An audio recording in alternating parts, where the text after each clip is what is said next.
What's going on, people? We are Tottenham TV here. Tottenham 5, Newcastle 1. It was an absolute rout at the Tottenham Hotspur Stadium. It didn't look like it was going to be that way throughout the whole game, but thankfully we turned up in the second half. Absolutely battered Newcastle, scoring 4 goals. I'm here with Henry Wright.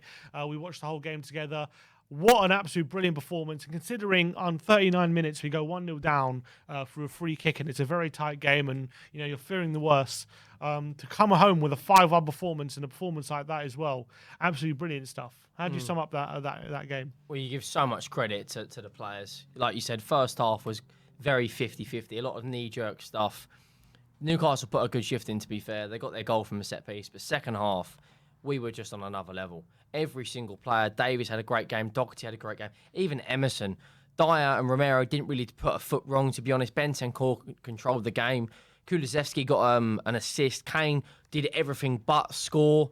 The only player that probably had out of the 11 had a poor game was probably Lloris. Yeah. You could actually say, do you know what? Okay, probably could have done better. And he had that wild moment where he run out. But all credit to the boys. We really dug in. It was a good shot, a good character to go from a goal behind, score 3 minutes later. We've now put the pressure back on Arsenal. They play tomorrow night, and we are, as you said, we are really in this top 4 race. 100%. And if we go through the game, like the first half, Tottenham had a lot of possession. We were penning Newcastle in. We were putting a good pressure on them. They struggled a lot to get out. They had a few moments where Romero had to make a really good block from Willock and things like that. But other than that, it was pretty much all Tottenham. And we were being very frustrated in that first half. And it was looking like, is this going to be one of those days where the opposition sit back and we struggle to break down a low block? And then to compound that, 5 minutes before the break, Son fouls I think it was Willock on the edge of the area. Fabian Schär puts in that free kick. He powers one home. Bad mistake from Lloris, you have to say. And we're 1-0 down. And all of a sudden you're thinking, we've struggled to break them down. We're 1-0 down. Where do we go from here? And at that point as well, you're thinking, they haven't conceded more than 1 goal. They looked really solid defensively. They had really good shape defensively, sorry. They looked compact. Eddie Howe had the game plan to spot on, really, for the first 30, 40 minutes. And then all of a sudden, it was like a switch flipped, and we just went, do you know what? Okay, let's just go for it. And great show of character. We come back, we got the goal, and second half, we come out, and it looked a completely different team.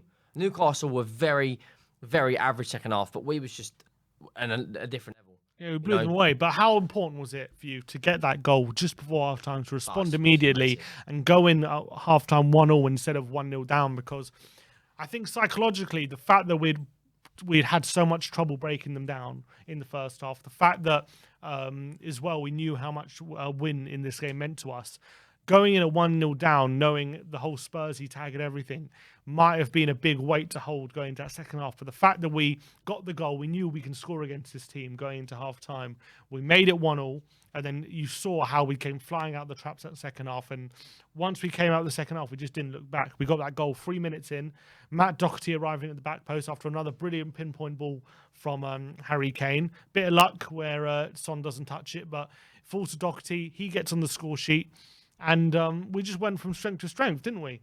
Yeah, we got better and better and better. But I do want to give a massive shout out. I think, besides Kane, I think my man of the match, if it wasn't for Kane, it would be Doherty. I thought it was very, very, very good. And I will give a lot of credit to Antonio Conte on that. And someone put a comment in the stream, was it? I can't remember who it was, but they said credit to Matt Doherty for turning his career around. Because if we cast our mind back to the beginning of the season, practically every fan was like, okay, we need to move him on. He's not performing. We've got a new manager in from January, let alone beginning of the season. Well, yeah, only 2 or 3 months ago. We were like, we need to get rid of him. And fair play, he's got 2 or 3 goals now this season, a few assists. He looks a completely different player. And you've got to give all the praise, not just to him, but to Conte. Because Conte's found this 3 at the back formation, we look a lot more defensively solid. But with the wing backs, Doherty's just gone up levels, hasn't he? And we go into this game as well. Everyone's worried about what we're going to do without Reguilon. Reguilon's out. We don't have a natural player on the left. And to be fair as well, Doherty, for me anyway, was struggling a bit on the left hand side. I felt Emerson as well on the right hand side didn't have much quality. But you know what? They grew into the game. And Doherty started doing all the right things in the second half, and obviously arriving at the back post for that goal is a staple of what Doherty is all about when he plays at wing back. Emerson obviously got the fourth as well when from a Doherty cross. And as Conte always says, when the wing backs are connecting and when they're passing to each other and they're assisting each other, that is when you know a Conte team is functioning. And it's exactly what happened with that fourth goal. Doherty crossed it into Emerson, he gets it, and you saw how much that goal meant to Emerson as well. And he's coming for a lot of flack as well, but I thought he had a decent game as well. Nothing spectacular, but a solid showing from him. Yeah, I mean, I know it was off his toe, wasn't it? Yeah, just about got it through. You know, that will do him the world of good. You know, we go into Villa now on Saturday with all the confidence in the world. We've just scored 5 goals. We won the last 3 games on the bounce. And even if Reguilon is fit, I mean, Emerson's put a good enough shift in to go say, okay, maybe I can play left wing back, or Doherty, whoever it was. I think it was Emerson played right back. Yeah. On the left, yeah. But they both were very well. Davis took his head up very, very well. And Dion Romero didn't really put a foot wrong. Besides the goal, they didn't really come at us in the second half and test us, really, did they? I mean, Saint-Maximin gave it his all to the very, very last minute, and he made a lot of great runs and caused us issues. But, I mean, second half, did you ever think they were going to score? Romero was exceptional, wasn't he? He dealt with everything Saint-Maximin had to throw. He's an elite level centre-back. Yeah, it's not just his ability to defend, but it's his calmness, isn't it? His ability to, when a cross comes in, he doesn't just clear it. He can take a touch in the box and have the composure to have an awareness where everyone is and know when to take a touch, when to pass it out, when to make the tackle, when to go forward, when to not go forward. I thought it was another elite display from Christian Romero today, and I thought it was a massive part why we were so dominant. Obviously, with the third goal, another classic Antonio Conte building up from the back kind of goal, inviting Newcastle onto us, playing through their press. And then there's Kane, Kulu and Son all linking up yet again. Another good goal for Son, 14 for the season. And another assist for Kulusevski, and all 3 of them linking up yet again. Yeah, I mean, you mentioned it on the watch-along. It looks like they've played together 3 or 4 years now. Kulu's only been here 3 months, and he's got 7 or 8 goal contributions in 7 or 8 games. He's been exceptional. Son's now equalled his highest Premier League goal scoring career at Tottenham, 14 goals, 1 more goal, and he breaks it. Kane at the moment is playing. I'm not like people will say you're being overreaction at the moment, but I would say at the way Kane's playing at the moment, he's top 3 players in the world. The passing, like we're talking. Steven Gerrard, Paul Scholes, but every single game he can create. Carragher said on and he's a striker. Yeah, Carragher said on stream that he hasn't seen a player in his career that can drop deep that well and have that good passing range as a forward. Yeah, you know, Rooney when he was at Man United at his prime, he dropped because he lost a lot of his pace. He kind of come into a creative role, but Kane's doing that and is our second top goal scorer. Being a number 9. Yeah, and he's everything. I'm going to say it now. Him and Gareth Bale are the best players I've seen in the Premier League for us. He's unbelievable. He's got the most clearances for a forward from a defensive point from set pieces as well. So he's not just off the ball defensively as well. He's that good. He really is unbelievable. And you can see why Man City come in the summer. Guardiola's gone right. He is mustard. He can take us to an even higher level. And he had his ups and downs in the summer. And we were like, you know what? Maybe we should get rid of him. Fair play to him because he took a lot of stick and he turned it all around on his. He had to do it. Conte come in, shoved a rocket up something, and now Kane's firing all cylinders. And now we go in against Villa, currently sitting 4th, scoring 5 goals against Newcastle. Win our last 3 games on the bounce, getting some consistency together. Everyone's playing well, and we're all happy, And obviously Steven Bergwijn came on, wrapped things up as well, and great for him because he's had a brilliant international break. I felt a bit bad for him that he was, Lucas was coming on and Winks was coming on, and he hadn't gone to Bergwijn yet. But 10 minutes ago, he calls Bergwijn up. He says, "All right, now's your chance." He puts him up front, and within a minute, with his first touch, he goes for on goal and he slots it home like he's been playing all game with all the confidence in the world. And he's scored another as well. Player, isn't he? He come off the bench against Leicester, got 2 goals. He come off the bench. He played against West Ham, got a goal and an assist in the cup. He got a couple of goals now for Netherlands in the last 2 or 3 games. The issue we've got is because Kulu is also playing very well. You've either got to drop Son or Kulu. Now Son plays the same position as Bergwijn, and Son's not going to be dropped. Like I said, he could play terrible for 80 minutes, but that 10 minutes he could get 2 goals. The issue we've got is he's going to want game. He's going to want game time. So where does he play? mould him into a left wing back while Reguilon is out injured. But then Emerson Royale and Doherty are both playing very well. I just think, look, Liverpool have Jota, Diaz, Salah, Mane, and Firmino. They can't all play, can they? Well, Firmino basically doesn't play now, does he? He rarely comes on. It's mainly Jota plays up front. But yeah, I'm saying Bergwijn's got look, when we have Son and Kane, Bergwijn is not going to play every game. They've also got Champions League and stuff today. Look, if Bergwijn stays, he'll get a lot more game time. Do you think he will stay? Because Ajax are knocking on the door, and rightly so. Well, look, the only good thing I can say is the way he's playing, he's going to command a lot of bigger fee than we would have got for him in January. If we were to sell Bergwijn today, what sort of fee do you reckon? Well, in January, we're looking at like 22 million, weren't we? I think more 30. I think we're looking at 30 at least. So at least we probably make a profit on him if he does go. And to be honest, what winger are you? But look, he came on and he scored, and he's making an impact now, and another really nice goal. And look at the confidence he had to take on that volley and how he nearly scored it as well. If he would have scored that would have been brilliant. A contender for goal of the season. That could have been 6-1. So look, brilliant cameo from Bergwijn. I thought he came on and did really, really well. I want to give a big shout out to Matt Doherty, who played on the left today, and what I thought, especially in the second half, put in such a brilliant display in a position not as familiar to him as playing on the right, but he showed he can play that role to a decent level today, and he was getting the positions to hurt Newcastle. I think he was I think he was. Yeah, he had to cut inside a lot, but he was making the most of it, especially in the second half. And I want to give a big shout out to him because it was another impressive display for a player who was much derided, as you said. So big shout out to him. But yeah, look, the only blot I would say, Lloris, he obviously made a mistake for the goal. He had a bit of a iffy moment when Joe Linton got ahead of him, but obviously he didn't make too much of a difference. But other than that, how much did he really have to do? Not much.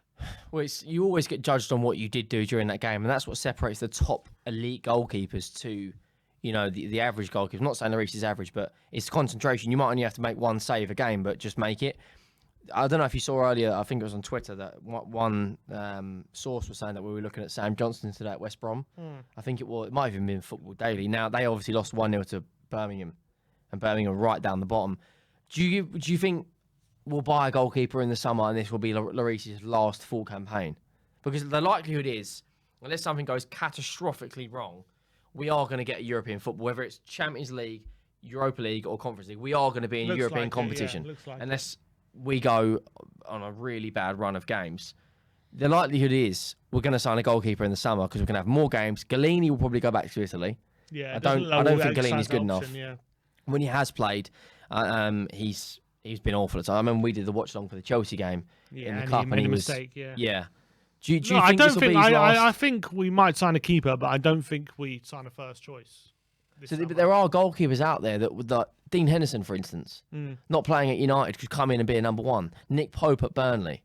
I think he got the Golden Glove or runner-up to the Golden Glove a couple of years ago. I know Lloris made a mistake today, but I'm still a big fan of his, and I think he's actually had a pretty good season. He's going to be 36 soon, though. He will, but keepers can play till that age. That's the thing. Look, I think he has signed a 2-year deal, and that'll be his last contract. And I know the goalkeeper I'd get for me. Who's that? I'd get Martinez from Villa. The shithousery with Romero and Martinez would literally be unbelievable. Can you imagine be that? Able to handle it. And not only that, Martinez is one of the best penalty savers in.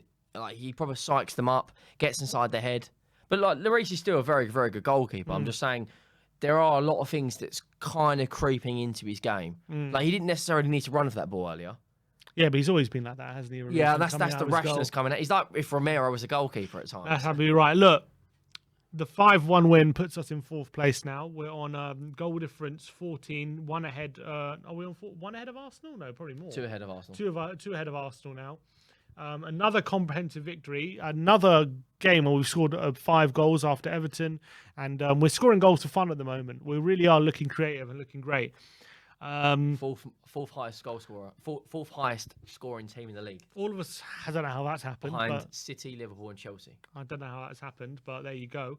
Where are you looking at the season? We're 5 points behind Chelsea in 3rd. Are they getting dragged back into it now? They will. I know you said earlier that they're safe and everything, but with what's going on behind closed doors at Chelsea, obviously the fans protesting yesterday because they don't want the takeover for whatever reason. But Chelsea have still got to play Arsenal, still got to play West Ham, and West Ham always raise their game for Chelsea. Right? Still got to play Man United. I know you'd say you'd fancy Chelsea for that, but at the same time, they've got FA Cup against Palace, home and away to Real Madrid. I know their squad can take it because they've got quality in pretty much every single position.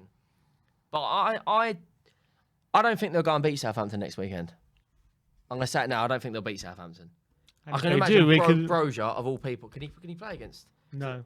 Neither can Livramento, can he? One of them's permanent and one of them's on loan. I can't remember which is which. Plus, so they've got Madrid, Southampton, Madrid, Palace, Arsenal, West Ham. They've still got to play Wolves as well. They've got a tough run. I know you'd say at the moment. Wolves as well. What, away or home? At home. But still, you wouldn't have thought Brentford to put 4 past them. No. So, Look, at this moment in time, they're in the driver's seat. Everything is, let's talk about Arsenal. So, we're ahead of them now. They play tomorrow night at Crystal Palace, where it's going to be a tough game. But do you think the pressure's really on them now to get a result tomorrow, after seeing how we've performed today? Yeah, 100%. I mean, they are in the driver's seat. They've got 2 games in hand over us, 3 games in hand over West Ham, and 2 games in hand over Man United. Even if they get a draw tomorrow against Palace, they go back above us. But I'm going to say it now, they're going to lose tomorrow night. I think they will lose. Notoriously, under Wenger, they always struggled at 2 grounds, Brighton and Selhurst Park. I know Zaha and Elise potentially could be out, but I still think Vieira, he played them off the park at the Emirates. Mm-hmm. They were the better team when Lacazette rescued it in the 90th minute and, runs into the corner like just won the Champions League. Yeah. Whereas when Bergwijn got a last-minute goal, he was running back to the halfway line. I don't think they're going to win tomorrow night. I think, at best, they'll get a draw. I know they're playing good football. They've won 4 of the last 5 games or whatever. But they're not going to get top 4. Draw would be a great result for us. Yeah, but they're not. I'm going to say now they won't get it. You're backing us 100%. Because Arsenal don't look. We're winning at the moment by big margins. 3-1 against West Ham. Yeah, 4-0 against Leeds. They struggled against Watford. They kind of just scrape. Well, they kind of scrape past every time they win. 1-0 against Villa. All these wins. So I think at the moment we're the form team. As much as Arsenal, I know I can't. As much as they won Manager of the Month or whatever. The pressure's going to be on them now. Let's see what they're made of tomorrow. We threw down the gauntlet today, and we'll see how they respond. But look, we're gonna have the fan show in about 10 minutes time. We'll get everyone's opinions on for that. So make sure you tune in to the fan show. Make sure, by the way, everyone goes over to Henry Wright TV. Go on to the title of this video and you can click and subscribe to Henry Wright and absolutely brilliant Tottenham content if you want to see more of Henry. But we're going to be on the fan show in about 10 minutes time. Thank you everyone for joining us. Another brilliant win for Tottenham. Like, subscribe and comment. And as always, come on you Spurs.